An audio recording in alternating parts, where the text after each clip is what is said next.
뉴욕 타임즈에 이런 제목의 글이 실린 적이 있습니다. 다이어트 실패 확률 99%. 스탠퍼드 대학에서 다이어트를 하는 사람들을 대상으로 해서 조사를 했는데 믿기 힘든 결과가 나왔어요.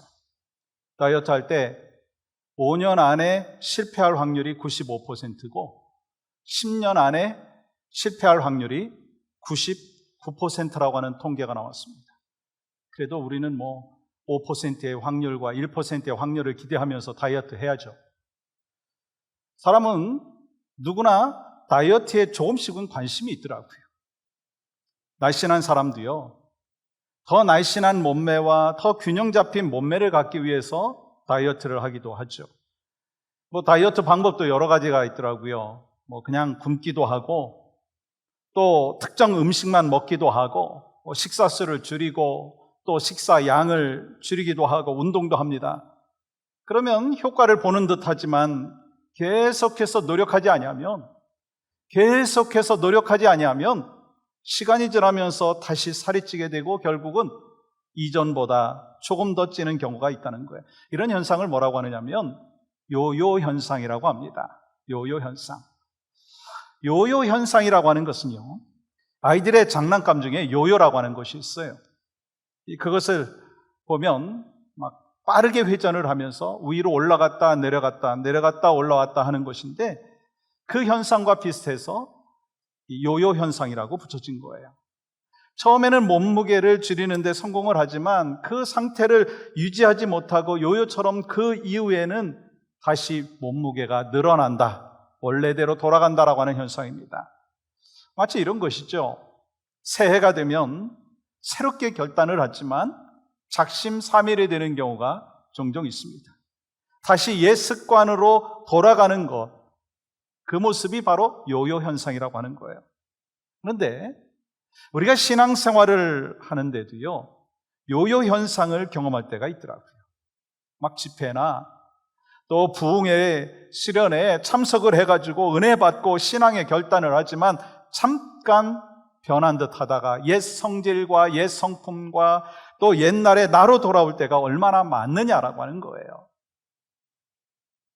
하나님의 은혜로 예수 그리스도를 만났고 삶을 드리겠다고 결단을 할 때가 있는 반면에 신앙이 다운되어 가지고 하나님의 그 인도하심과 또 하나님의 관계가 멀어지는 그것을 반복하는 요요 현상, 영적인 요요 현상, 그것을 우리가 경험한다라고 하는 거예요. 그러면 왜 요요 현상이 일어나는가 하는 거예요.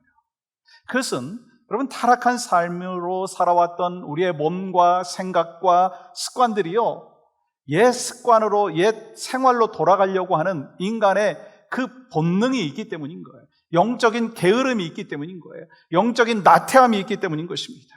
그렇기 때문에 이 건강이든 신앙이든 날마다 새롭게 되기 위해서 결단을 해야 되고요, 힘써야 되는 것이 있습니다. 우리가 주님이 다시 오시는 그날까지 우리가 이 주님께서 우리를 부르시는 그날까지 끊임없이 해야 될 일이 있다라고 하는 거예요. 그건요, 하나님의 말씀 앞에 나를 비추어 보고 하나님의 말씀대로 순종하며 살아가기 위해서 힘써야 된다라고 하는 거예요. 여러분, 오늘 본문은요, 느헤미야의 본론 부분입니다.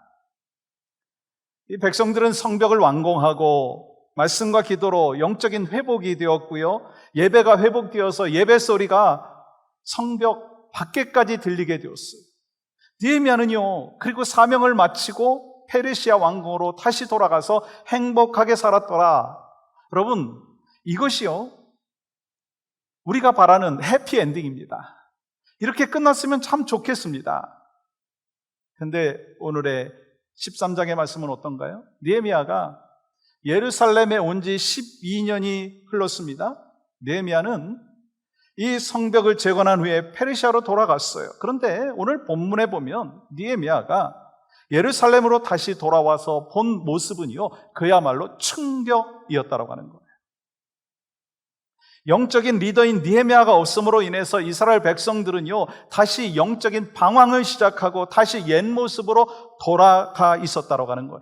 말하자면 이스라엘 백성들, 남유다 이 백성들은요, 영적 요요 현상을 경험하고 있는 것입니다. 이 성벽을 건축할 때 가장 큰 적이었던 도비아가요, 성전 안에 들어와서 버젓이 이 방을 차지하고 있는 거예요. 레위인들이요, 자기 밭으로 도망가가지고 이 성전을 다시 세우는, 또 그 예배를 드리는 그 자리에 있지 아니한 거예요. 그뿐만 아니라 안식일을 지키겠다고 한 언약은 온도간데 없는 거예요.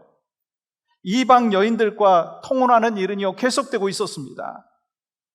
결국 이스라엘 백성들은 하나님의 백성으로서 지켜야 될 것을 지키지 않음으로 인해 가지고 영적인 기초가 무너진 거예요. 도덕적인 기초가 무너진 거예요. 여러분, 언제 이 모든 일들이 일어나는지 아십니까? 이스라엘 백성들이 하나님 앞에서 부흥을 체험하고 예배가 회복된 후에 느헤미야가 페르시아로 돌아간 지 얼마 되지 않은 그 상황 속에서 일어난 것입니다. 너무나 쉽게 하나님 앞에서 열심히 했던 그 영성이 다 지금 무너져 버린 거예요. 아니, 느헤미야가 12년 전에 왔었던 그때보다도 이 오히려 더 신앙적으로 무너져 있는 거예요. 심각한 상황이 된 거예요. 그때는 성벽이 무너졌었지만 지금은 신앙이 무너진 모습을 볼 수 있는 거예요. 근데 여러분, 무너진 성벽은 52일 만에 벽돌로 세울 수 있지만 무너진 신앙은요, 하루아침에 세우는 것이 그렇게 쉽지가 않다라고 하는 거예요. 그렇기 때문에 느헤미야는요, 몹시 근심하면서 이러한 영적 요요 현상과 싸우기 위하여 다시금 개혁을 단행하고 있는 모습을 볼 수가 있습니다. 그렇다면 우리는 신앙생활하면서 겪게 되는 영적 요요 현상과 싸워 이기기 위해서 어떻게 해야 되느냐라고 하는 거예요.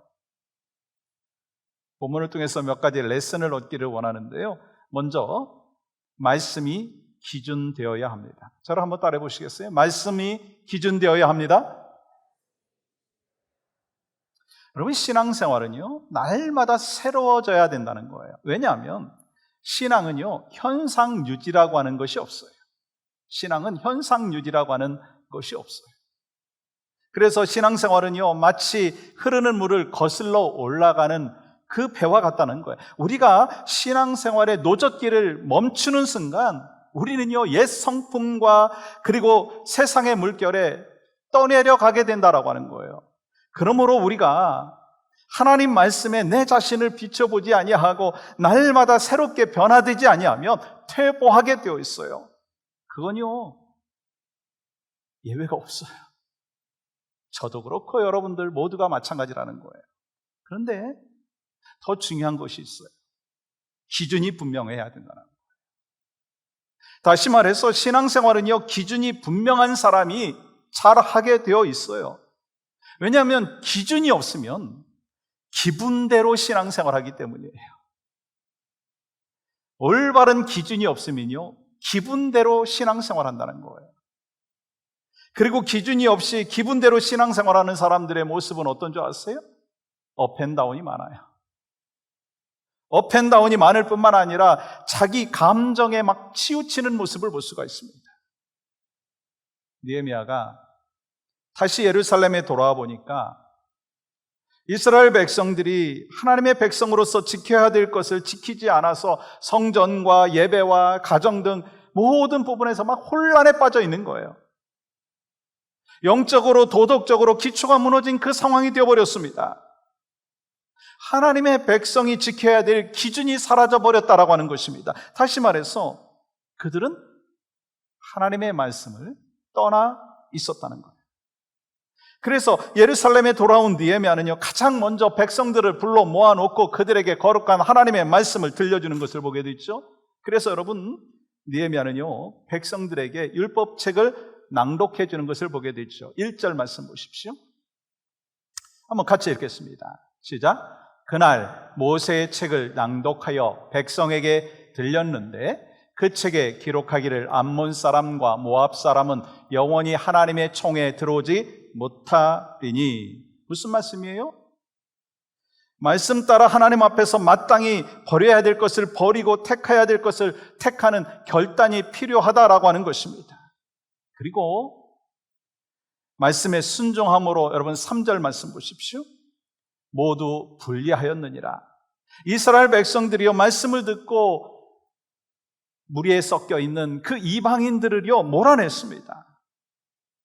여러분 한번 여러분한테 질문해 보겠습니다. 우리 크리스찬들에게 있어서 무엇이 기준이 되어야 합니까? 여러분의 인생 속에 무엇이 기준입니까? 조그맣게 얘기하지 마시고 좀 크게 좀 하십시오. 네, 여러분의 인생의 기준은 무엇인가요? 하나님의 말씀이 되어야 돼요. 그래서 성경은요 누가 구원받는지에 대한 기준을 말씀해 주셨어요. 요한복음 1장 12절 말씀 보세요. 누가 구원받는가? 영접하는 자 곧 그 이름을 믿는 자들에게는 하나님의 자녀가 되는 권세를 주셨으니. 그리고 예수님은 누구신지에 대한 기준도 말씀해 주셨어요. 요한복음 14장 6절 말씀 같이 한번 읽어볼까요? 시작. 예수께서 이르시되 내가 곧 길이요 진리요 생명이니 나로 말미암지 않고는 아버지께로 올 자가 없느니라. 유일한 길이요 진리요 생명이 바로 예수 그리스도다. 기준을 말씀해 주셨어요. 우리가 누구를 바라봐야 되는지에 대한 기준도 말씀해 주셨는데요. 히브리서 12장 2절 말씀 보세요. 믿음의 주요 또 온전하게 하시는 이인 누구를 바라보자? 예수를 바라보자.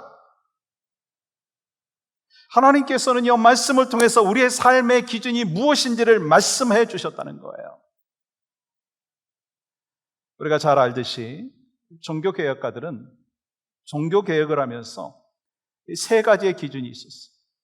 오직 성경으로만, 오직 은혜로만, 오직 믿음으로만.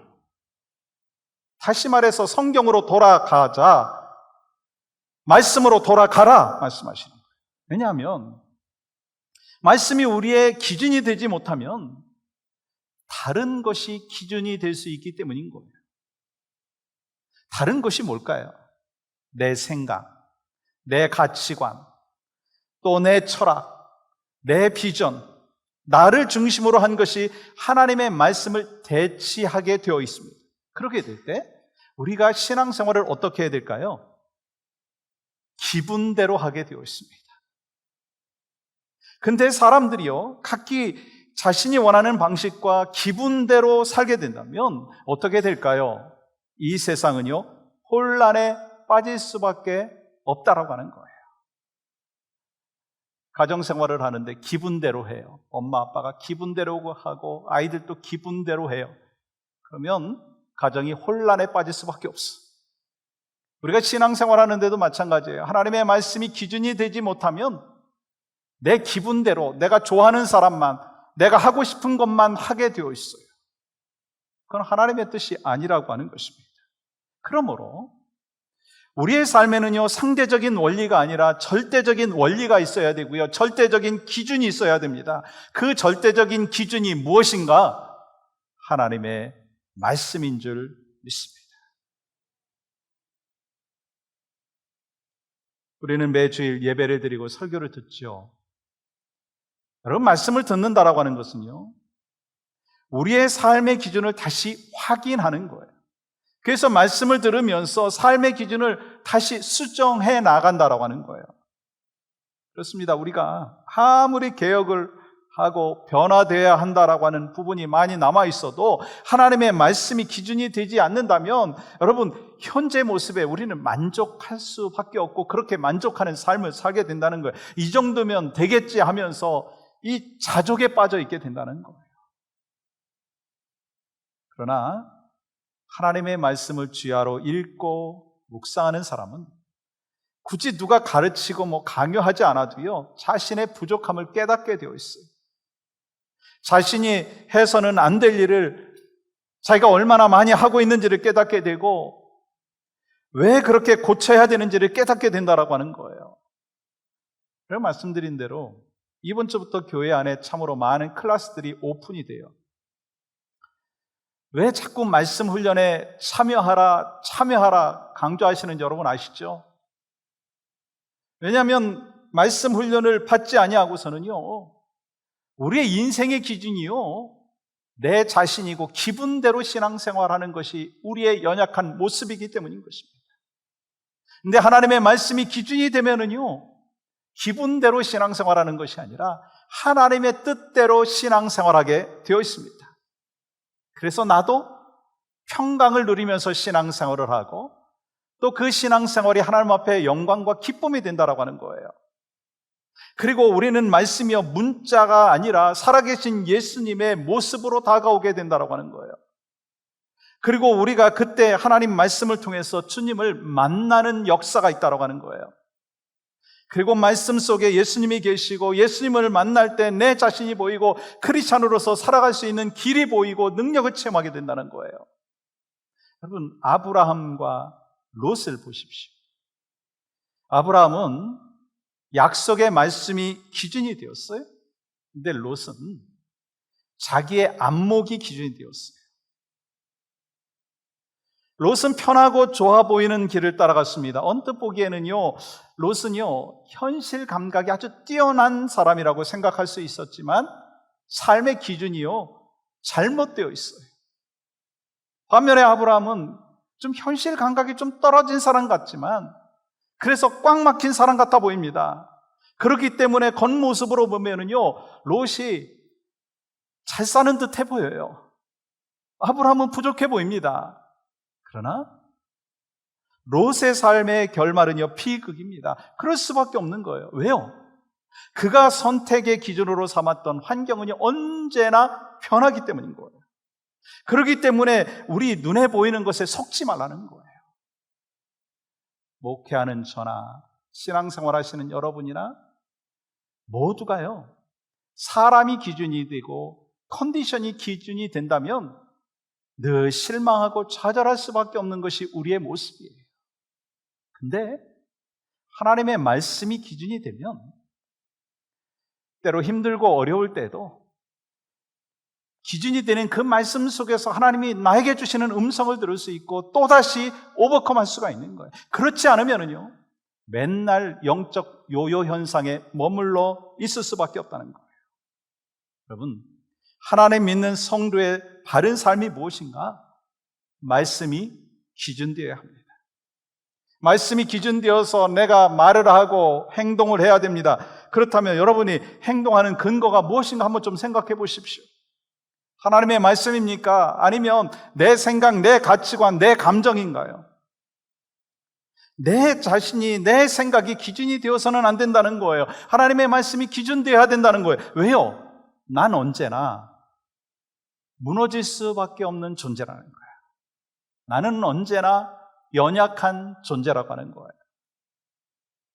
그러므로 기도하고 하나님 말씀을 기준 삼고 하나님만 바라보고 살겠다라고 하는 결단이 있어야 됩니다. 그래야 누가 사는 줄 아세요? 내가 살아요. 내가 살고 가정이 살고 공동체가 살게 된 것입니다. 우리 모두가 느헤미야 공동체의 실패를 거울 삼아서 우리의 연약함을 돌보시고 또 우리에게 말씀해 주시는 그 하나님의 말씀을 기준 삼아서 살겠다고 결단하시는 여러분과 저의 삶이 되기를 주님의 이름으로 간절히 축복합니다. 두 번째는요, 말씀이 일상이 되도록 결단을 해야 한다는 거예요. 말씀이 일상이 되도록. 여러분, 21세기를 살아가고 있는 우리 세상 사람들이 우리 크리스찬들을 바라보면서 또 교회를 바라보면서 가장 문제가 뭐라고 하는지 여러분 알 수 있나요? 우리가 믿는 하나님에 대해서 문제 삼을까요? 우리를 구원하신 예수님 진리의 말씀에 대해서 문제가 있다 그렇게 이야기하나요? 예수님 믿는다고 하면서 예수님 믿는 사람답게 크리스찬답게 살지 않고 있는 것이 더 문제라고 이야기하는 거예요. 이스라엘 백성들은 이 말씀과 기도로 말미암아 영적 부흥을 체험했어요. 그러나 계속해서 말씀대로 살아내지 못했다라고 하는 거예요.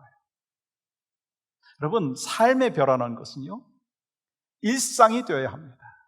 삶의 변화는 한 번으로 탁 되어지는 것이 아니라 일상이 되어야 한다는 거예요. 그리고 하나님 말씀을 알고 깨달았다면 이제는요, 이 삶의 자리에서 행동으로 나타나야 하는 것이고요, 말씀이 일상이 되도록 결단해야 된다는 거예요. 왜요? 삶의 변화는요, 일시에 이루어지는 게 아니에요.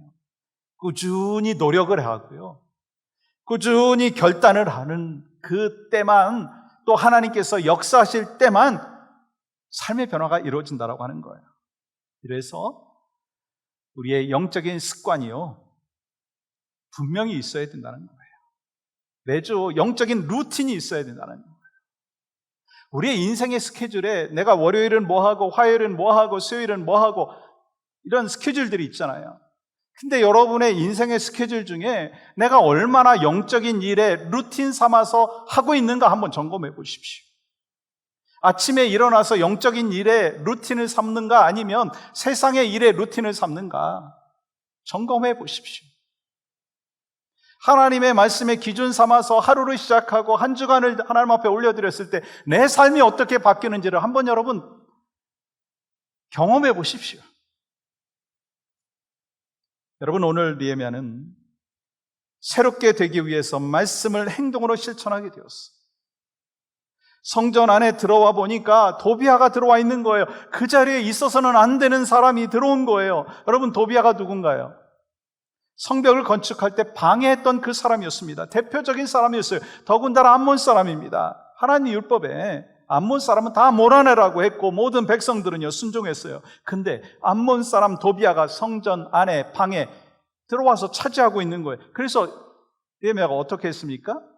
여러분 8절 말씀 보세요.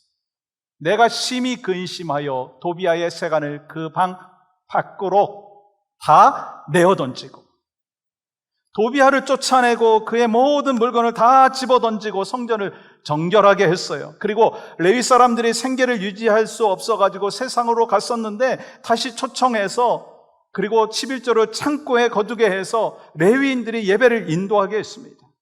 안식일을 철저하게 지키게 하기 위해서 안식일에 물건을 사고 파는 것을 못하게 했습니다.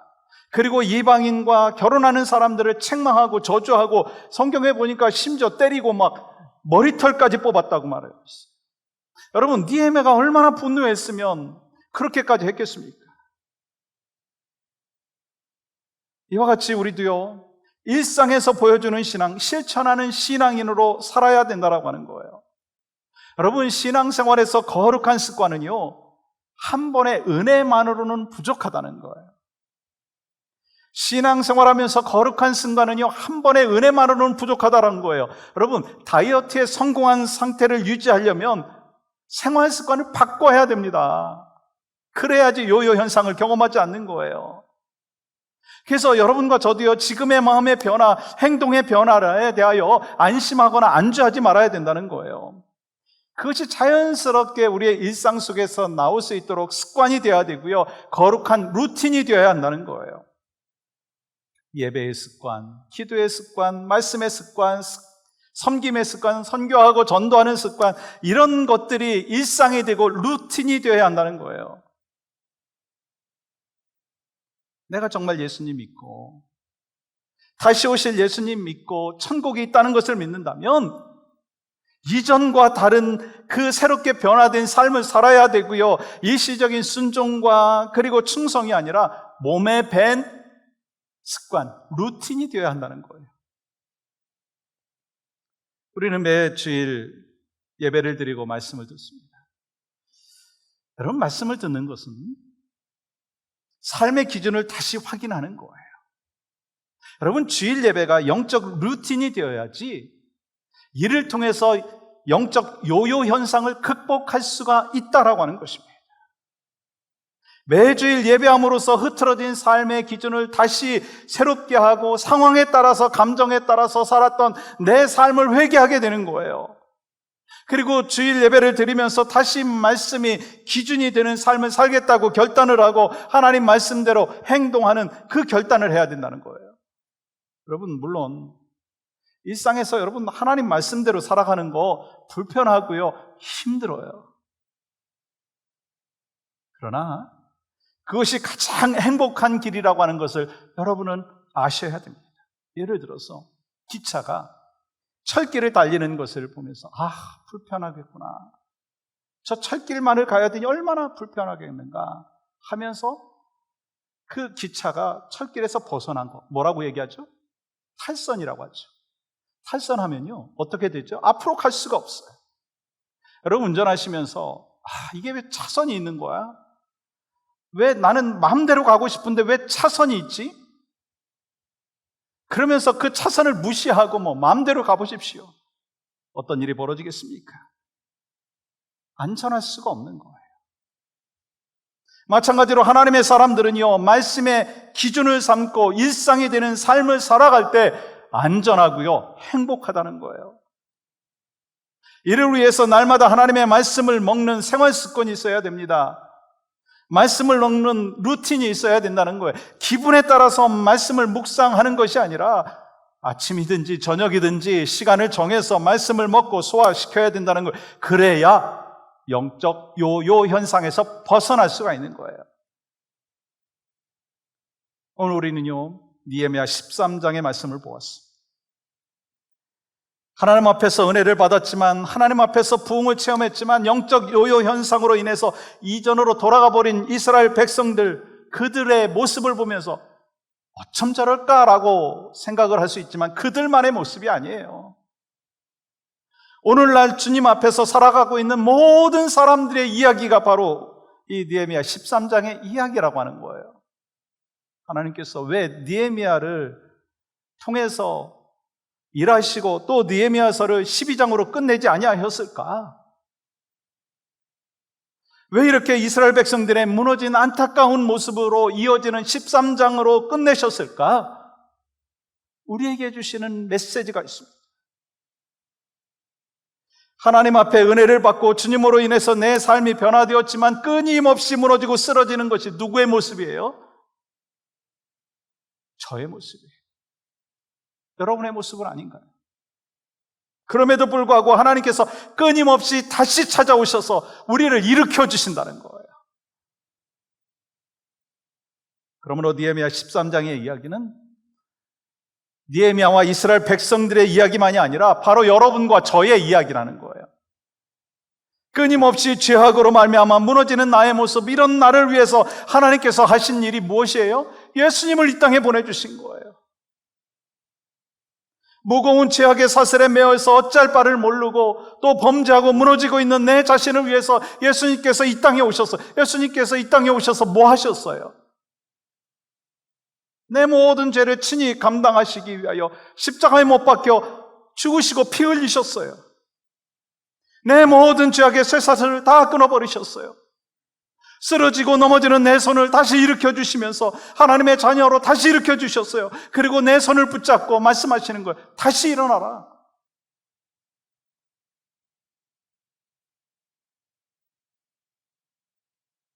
오늘 주님 앞에서 무너졌던 이스라엘 백성들이 다시 새롭게 되는 모습을 보았어요.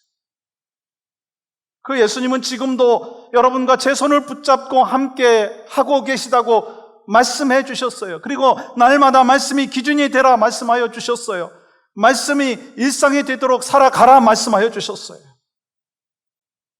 그리고 우리가 만난 예수님, 우리가 믿고 있는 이 하나님의 말씀을 일상에서 드러냄으로써 너희들로 인해서 하나님 사랑을 세상에 펼쳐라. 이것이 우리 모두가 주님 오시는 그날까지, 주님 앞에 가는 그날까지 감당해야 될 사명인 거예요. 느헤미야 말씀은 무너진 성벽을 세우는 말씀입니다. 그러나 정말 중요한 것은 우리의 무너진 신앙의 성벽을 다시 세워야 된다라고 말씀하셨어요. 이전에는 성벽을 벽돌로 세웠다면 이제는 이 진정한 하나님의 성전, 우리 몸에 거하는 성전, 내 자신을 세워야 된다고 말씀하셨어요. 하나님 말씀으로 세우시고 성령의 인도하심으로 세우심으로 우리 한 사람 한 사람을 통해서 하나님의 영광과 기쁨이 될 수 있기를 주님의 이름으로 간절히 축복합니다.